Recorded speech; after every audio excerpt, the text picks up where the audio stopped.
Hi, and welcome to Hope Rescue Podcast. This is Kimberly, and I'm here with my host with the most, Tim Scott. We're chuckling because we had a very real moment. We had to do a double start on today's podcast. So our producer goes, "There is something in your teeth." And I think it was like a tree. It was like a tree. It was that big.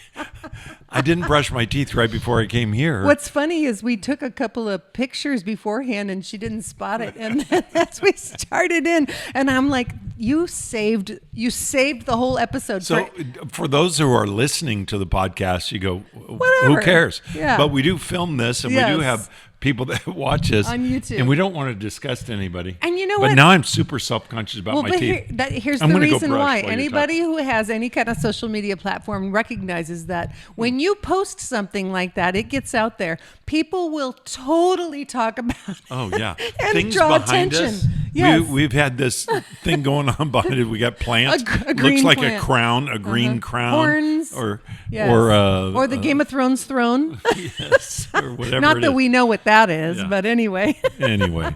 Well, welcome So today's. Go ahead. If you're listening, it means nothing to you except we want to look nice. We removed the green monster for those who are watching. Anyway, we are excited because today is our Breathe Part 2 session. Yes, and for those of you who don't know what that is, it comes from the amazing book my husband wrote called Breathe, and it's about overcoming anxiety, depression, and negative emotions. And so we've decided to do a series on this because that is a massive issue in society. Having just come through 2020 and now 2021, we keep thinking things might get better. We're hoping and praying, but it's been rough. And it's been rough for every age. And what I love about this book, there's a lot of things I love about it, but I mentioned this earlier. We have had a very large male audience that has ordered it, which you can get it, by the way, at hoperescue.org. Or if you follow us on Instagram, you can hit the links there, too. And if you don't follow us on Instagram, we're asking why. Yeah, what's wrong? And or how Facebook, can they follow us Facebook, on Instagram? Hoperescue.org. Or Hope Rescue. Just look us up. Yeah. Yep. And you're under Pastor Tim Scott. Yeah, but they don't want to follow me. They follow Hope Rescue. I'll follow you, babe, off to the corner of the universe. So anyway, this book has been incredible, and the feedback we've gotten has been amazing. And so we're going to break it down because I feel like a lot of folks won't sit down to read a book, even though they need to. Well, what a lot of people don't realize, when you're married and you write a book, your wife does the editing. I've got another book in the works, and it's pretty much done, but she read that and she goes, I think I like this one better. Well, I'm the first eyes on it, but you have a couple of different editing situations you're going through, a publisher and stuff like that. Yeah. But I'm the first one to kind of do the pass through. Yeah, exactly. So the first run through of this book, and the beginnings of it were written years ago, when we were just knee deep, actually neck deep.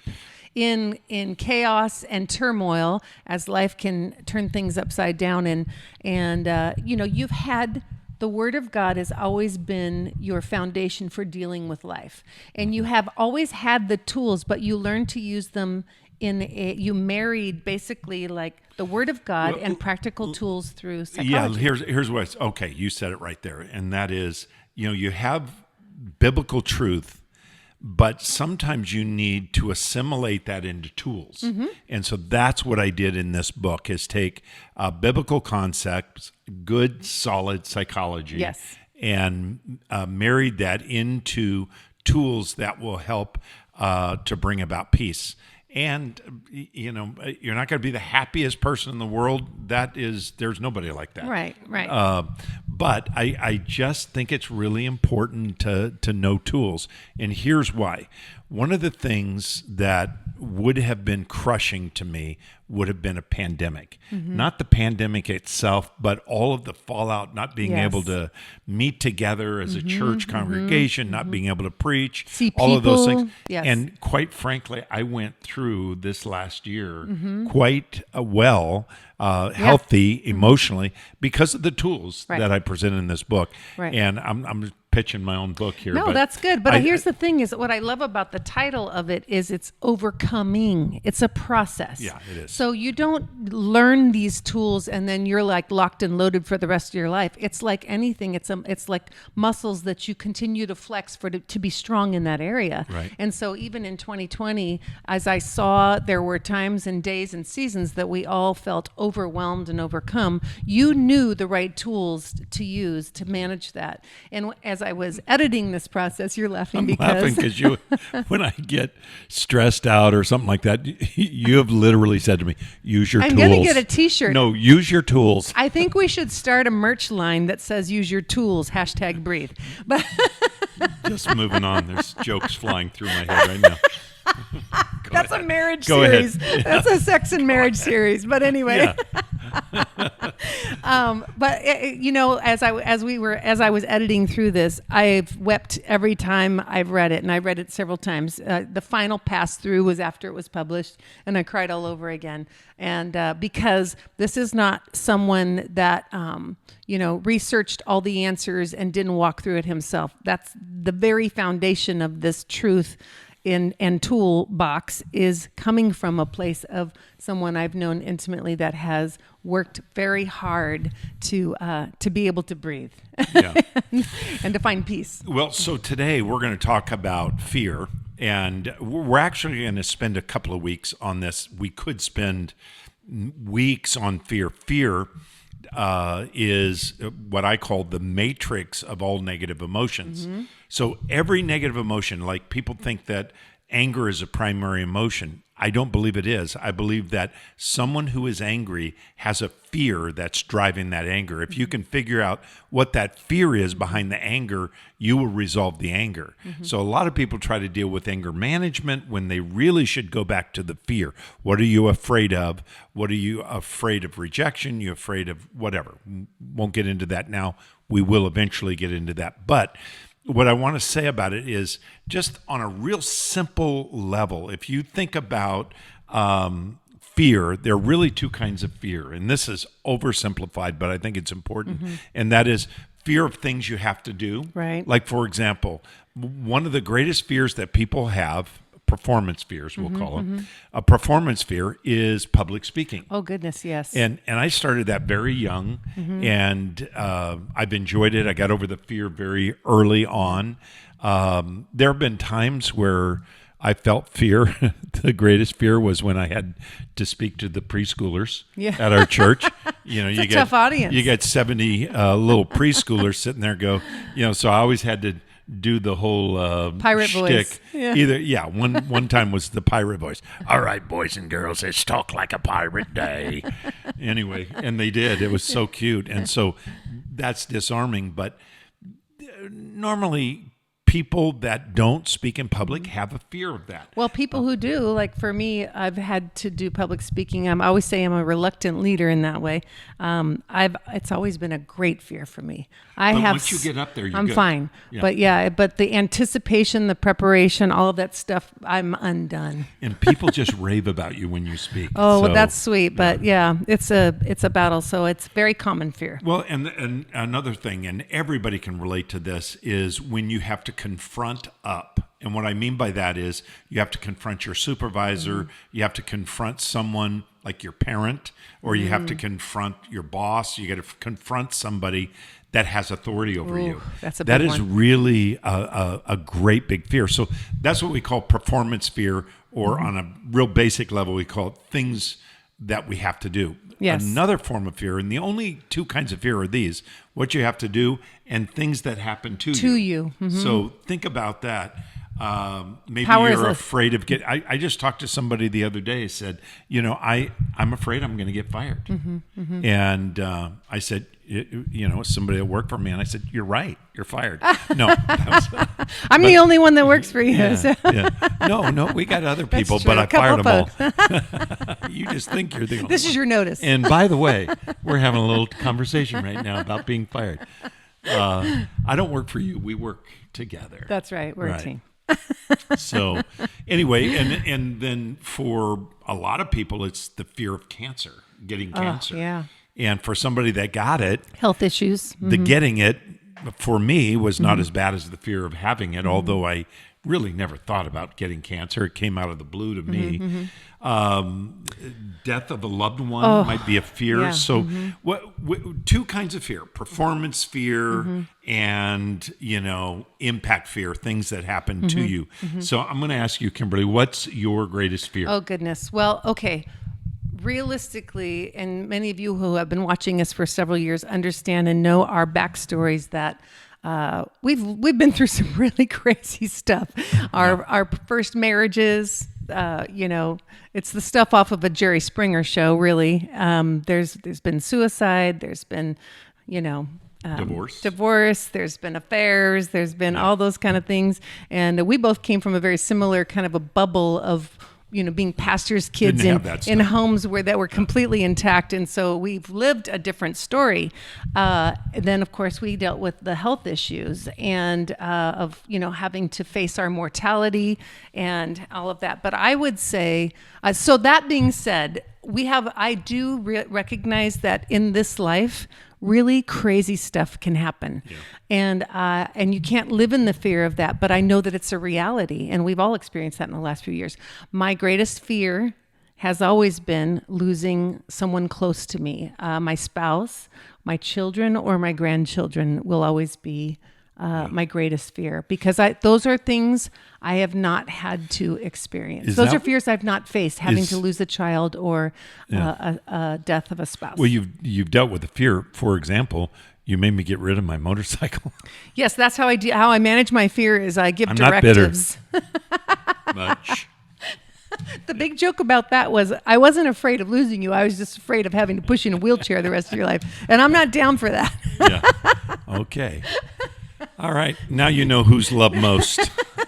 But there's all kinds of fears that we have. What about you? What's your greatest fear? Well, my greatest fear is actually I'm afraid of you. Of you being in a wheelchair and me pushing? I am afraid. This is going to sound very weird, and some people, I think men will understand this more, is being disrespected. That's huge. And it is a fear that has immobilized me in many ways. It is a fear that's motivated me in many ways. I am somewhat of a perfectionist. So here's a strange thing that perfectionists do. We have a daughter that's a perfectionist, and clearly other ones that aren't. They're color outside the line kids, like their mama. Hey, I don't care. But a perfectionist, they know they're not perfect. And that's this kind of idea that perfectionists are perfect or think they're perfect. That's not. The perfectionists are always striving not for the best, but for perfection. And it's unattainable. So it creates incredible conflict in your soul and so forth. But, that perfectionism comes from a need to gain respect. And I didn't think I had my parents' respect. I guess my mother, I felt like I had hers, but not my dad. Until I became an adult. Well, to be honest with you, it was kind of too late at that point, because all of my heart had already been damaged. And it wasn't that he was a bad dad. It's just that I didn't get whatever in my sensitivity or whatever, that I didn't get the kind of affirmation, and respect. I certainly got, I feel like, more respect than I deserved from my dad as an adult. Years. He was just so, his last words to me were, pride in me and his love for me, and from your dad, same thing. Yeah. So that's a great thing to give to your kids. So tell them all the time how proud of you are, proud of them you are. But I was thinking about defining fear a little bit for us. So thinking about fear is this kind of human emotion that's triggered by perceived threats in our lives, right? And I think that is common to everybody. Yeah, when you say absolutely. Everybody struggles with that. And it triggers like a physiological response, that whole fight or flight emotion that comes up. Yeah. Big responses, big reactions when you're in moments of fear. And some of that's healthy. I mean, Right. God, I do believe God wired us for that, to protect us, and to that whole flight thing comes in handy. You don't mess around and try to engage the enemy. You How's run. how's that snake by your foot doing? What? Gone. And I'm out of here. And they can only go so far, but you run a mile. Yeah, it's a great way to keep us safe, and it's even from early childhood and raising kids, you teach them, like, if you're going to stand on the edge of this cliff, you're going to fall over and it's going to hurt. You learn, from your fears by doing the inevitable. Why are you laughing? Well, because I went to lunch with a friend the other day, and we went to this place we like, and I'll try to keep it so I'm not exposing him to share his private fear. But anyway, we're in a restaurant. It's in a high-rise building, and we get a window seat. Right. And he goes, I want to sit on this side. And I go, why's that? And he goes, well, I really can't look down there. Oh. And I said, okay. And then I look down and I go, yeah, I feel you. And he was just that fear. Yes. You've got this solid window. You could run at it full speed and you Right. couldn't get through that window. Right. It's that kind of protection, but he's afraid just looking down. Yeah. Even though you're safe. Right. And so that's that physiological Sure. response yes. you were talking and I've about. experienced that personally. I've seen you experience that. So, I do. I wanted to find something though here. I think that there is, as Scripture talks about, there's a spirit of fear, and then there's regular fear. And I think those are different. I was chatting with a family member recently about that, because they were battling a spirit of fear, which is almost an unreasonable fear that consumes you. And I think it's evil, it's satanic, but it is a spiritual battle that you have to wage, because the word says we've been given authority over that, and God's not given us the spirit of fear, but of power, love, and a sound mind. Yeah. So, those are two different things. There are natural fears, like we're talking about, the physiological, where like there's danger imminent. You need to listen to that.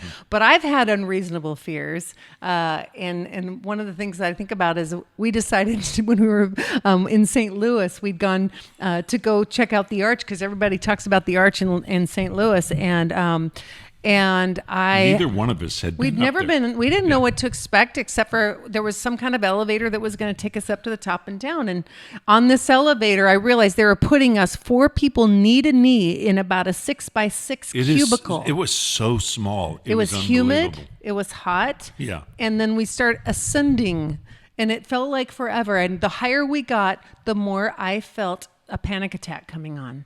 And I am claustrophobic. I wasn't prepared, is what I kept telling Right. Tim. I wasn't prepared for what was going to happen. Yeah. And I started to feel lightheaded, panicky, I felt the claustrophobia too. oh my gosh, it was terrible. Yeah. And we get to the top of the arch, and And we're feeling relieved.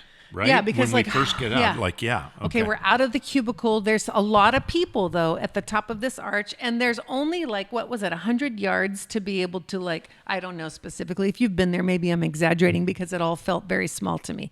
But there's a lot of people. There's a few windows, and all I could think about, I was consumed about, get to the other side of this arch, get the ride down over with, and get out to the fresh air.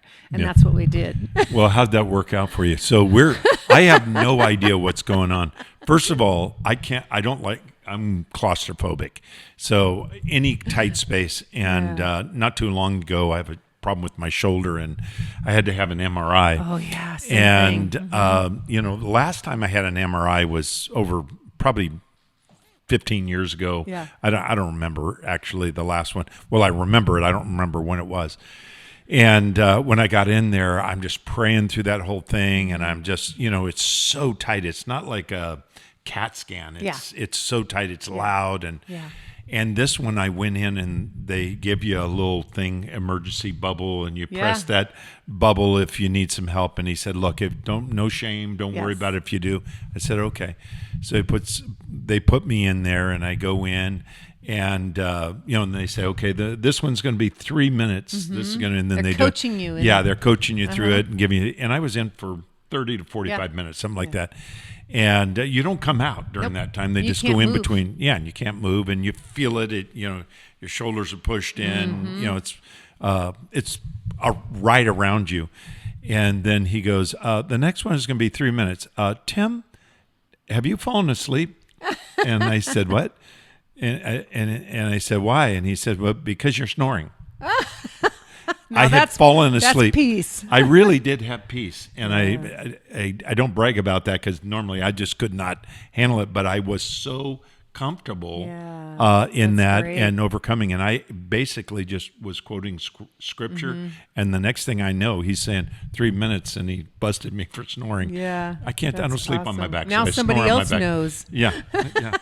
So that St. Louis thing was a tough thing. I didn't bother me. I wanted to look over the edge, but Kimberly's like, Tim, we're going. We're going now. I have to go. I can't stay here. Yeah. So there's a couple of ways of looking at fear. There's good fear, bad fear, as you mentioned. If you come up on a bear, we had this conversation the other day on the 4th of July, a few weeks ago. We were talking about, what do you do when a bear is there? And you go, well, I think you play dead. No, some of you know you run. No, you shoot them. Well, okay. I don't know what to do with it, but I know you're scared. All I'm saying is there was 3 versions, and I'm still confused, and so I'm just going to avoid all bears. Don't worry, honey. You just have to outrun me.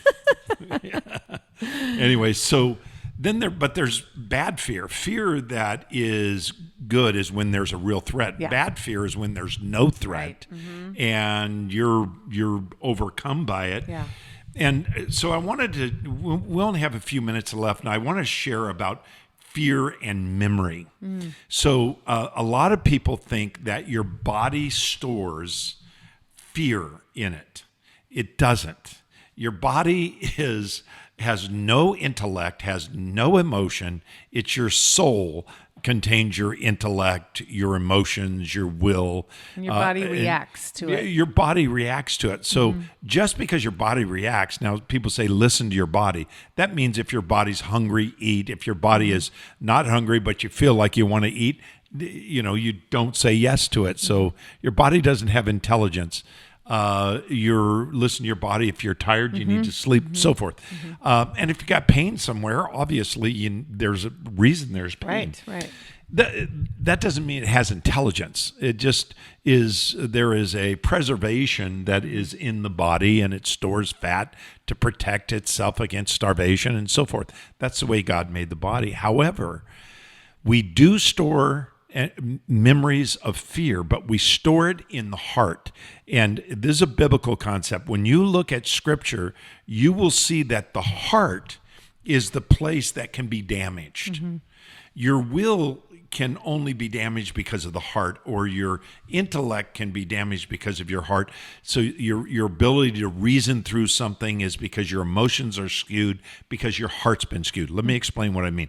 Think of your heart as the place that stores all of your memories, both good and bad. So every time you've been told by a teacher, you're a failure, or hopefully you don't have I never had a teacher do that, but I've heard teachers saying that to people. A parent would be more realistic. Or parents say you're a failure, or you're ugly, or you're not going to make it, or whatever it is. And those things are stored in your heart, and that becomes a memory.